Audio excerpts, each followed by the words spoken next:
Hi, welcome to weekly wrap-up number 11. I'm doing a wrap-up of 3 of my classes that I'm taking for my Master of Forestry program at Northern Arizona University. This is my second semester in the program. I am taking, forest insects, ecological economics, and an independent study. This week in Forest Insects, we get to talk once again about bugs, real bugs. This is in the Heteroptera family, and those are the true bugs.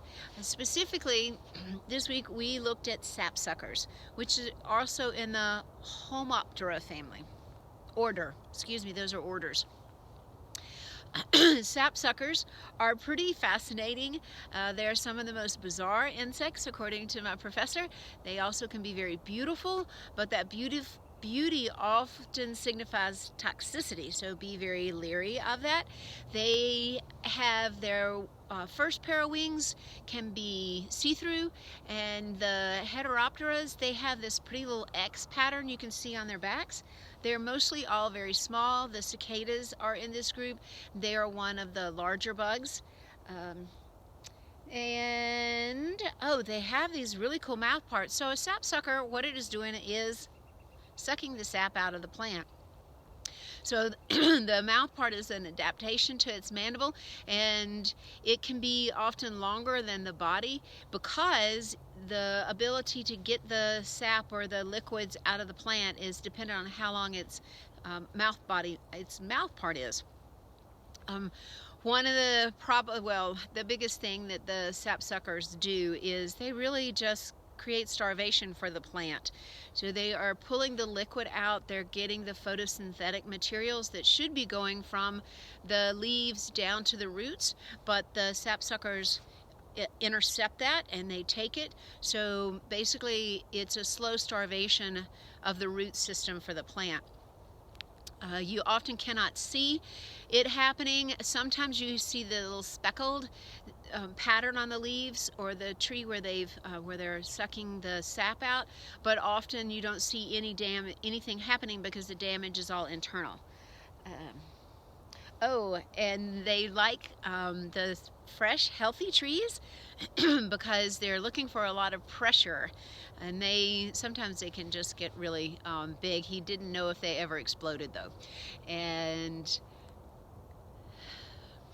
I'm really tired. Ladybugs and the lacewings are good predators. Often these insects, when they're native, are not a problem, particularly like with the aphids and the adelgids, but when they're invasives, they are a problem. Or, like in a greenhouse, aphids can become quite a problem there because they don't have the natural predators inside a greenhouse, or potentially in your house you might have aphids there too. Alright, so cicadas, they are true bugs. They're the biggest of these group, and they're very powerful, but they're clumsy. He said they can't hover, so they just gotta come in and attack, and then they have to cling to the tree. They aren't much of a problem in the adult stage, but they really have not done studies to find out what kind of issues are happening in the ground. So there's millions of these cicadas in the ground in areas, and they're all sucking at those roots. So they don't know exactly what impact they're having. One of the interesting things is, though, when they do come out after the adults are out and they die, that's actually a nitrogen boost for the plants because of all the dead bodies. Here in Arizona, northern Arizona, our cicadas are on an annual basis, so we have the cicada killer, western cicada killer, and it is a type of wasp, and so it is one of the predators for that particular species. There's also soldier bugs and stink bugs are in this group. Some of the females in this group, they protect their young, which is very unusual for insects. They also often look like they're young, and which is again quite unusual. In the Homoptera family, those again are the aphids and the adelgids. And the aphids are in a group called whitefly, one word because it's not a true fly.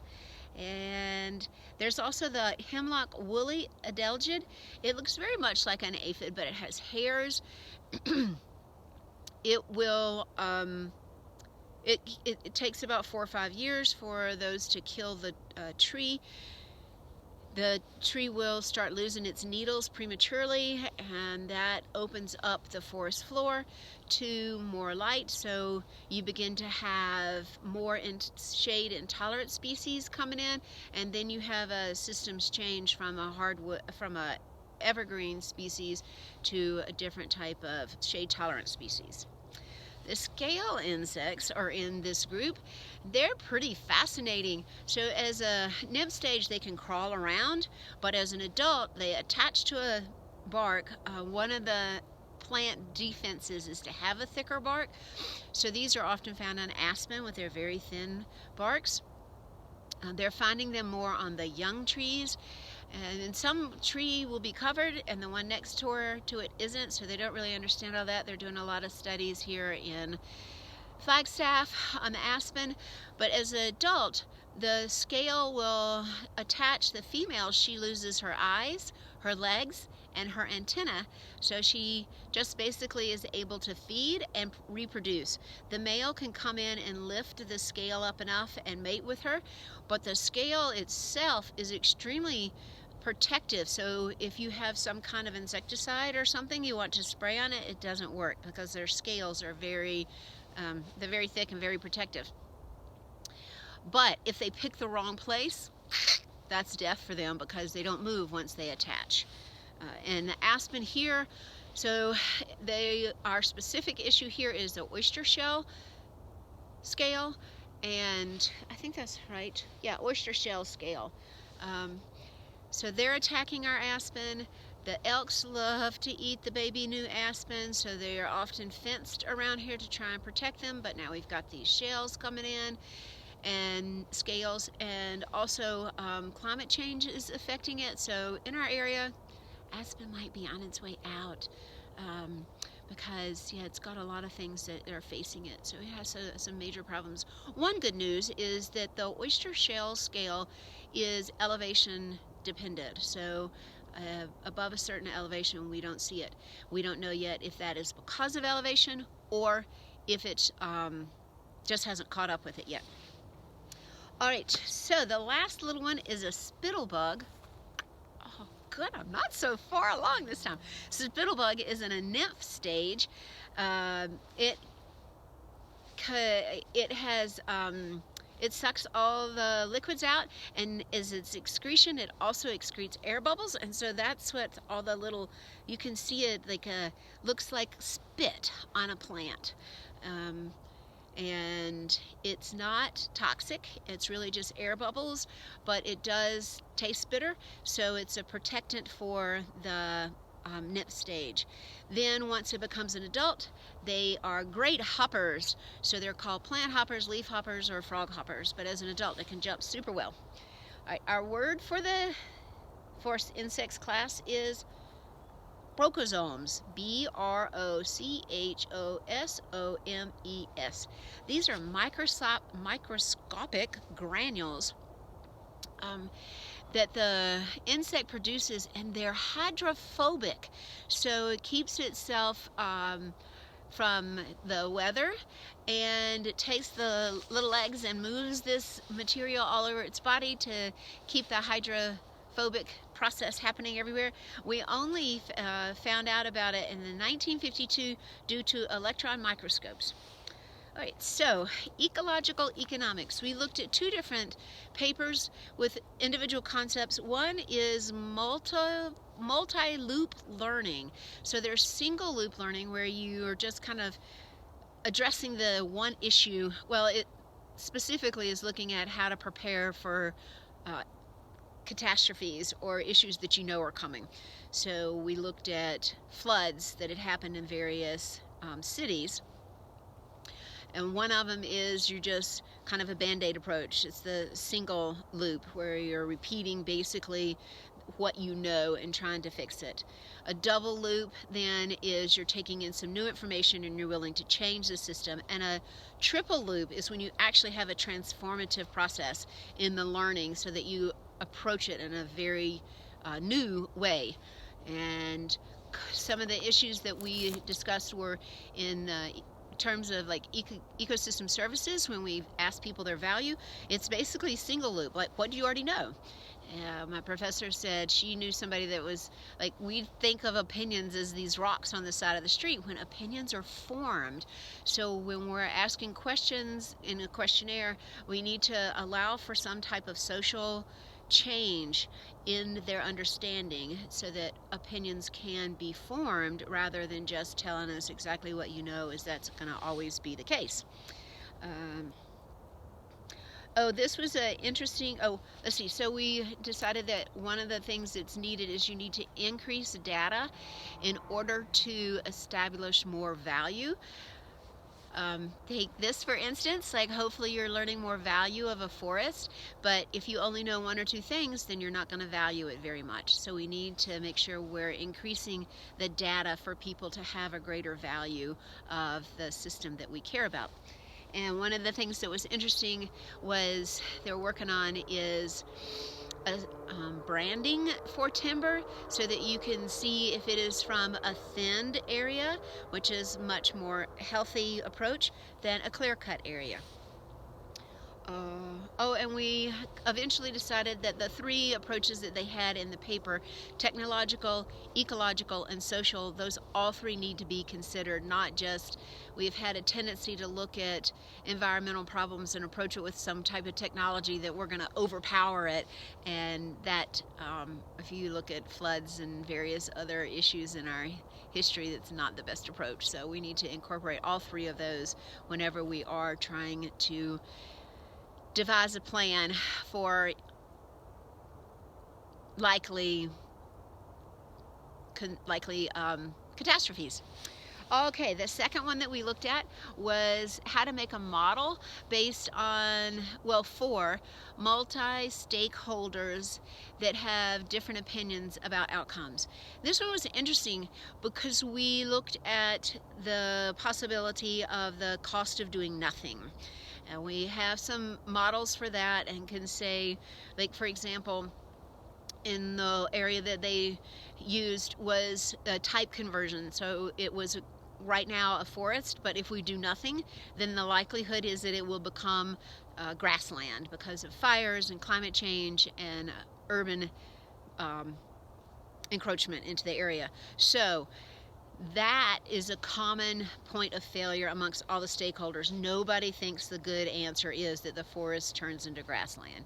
So if you start from that point, you recognize there's a collaborative concept of achieving a different goal that could possibly help you get to a better answer, rather than coming at it like, here's the broad concept of forest health, and how are we all going to ever agree on that when we have hardly a concept of what forest health means, because it is so baseline oriented as to where you go back to and what you want to care about. So that was an interesting topic to look at from a cost of doing nothing. And also one of the main things was that you do need to be able to identify that point of failure, and that it should not be binary, because forests and any issues have more than just a binary answers. All right, so the word then is binary. It's something having two parts, and I hope that we realize that forests have much more than two parts, and even just like the ways that I've looked at evaluating, there's the economics, ecological, social, the technical concepts of it, technology of it. So that a forest can offer more than one service to even one person, much less to a variety of stakeholders. Now we have my independent study.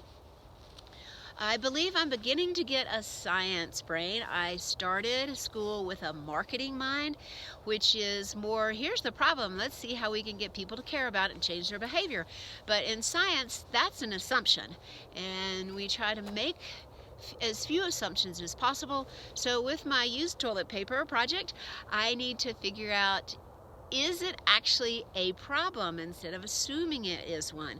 So I need to look at the literature, find out what it has to say about this issue or pollution in general, and then from there I can begin to ask the correct question, knowing what has already been researched, and if there is a problem, what is the problem, then I can come up with methods for my questionnaire. I am very interested in my questionnaire incorporating this loop learning and how to help people rethink whatever values that they have for the forest as part of my questionnaire. The other option that I have is to look at what pollution exists, what are the economic concerns about that, is this one of those economic concerns, and that will help me look at pollution in terms of a general concept in the world as I'm able to assess it in more of a pristine area and natural forest and wilderness areas. And then that led us to the psychology of why is it that people trash or litter things, and my professor said as forests are multidimensional, so is the answer. So I should not limit my answer to one discipline, but chase the question. All right, so the word for this week's independent study is science. You would not believe how difficult a definition it is.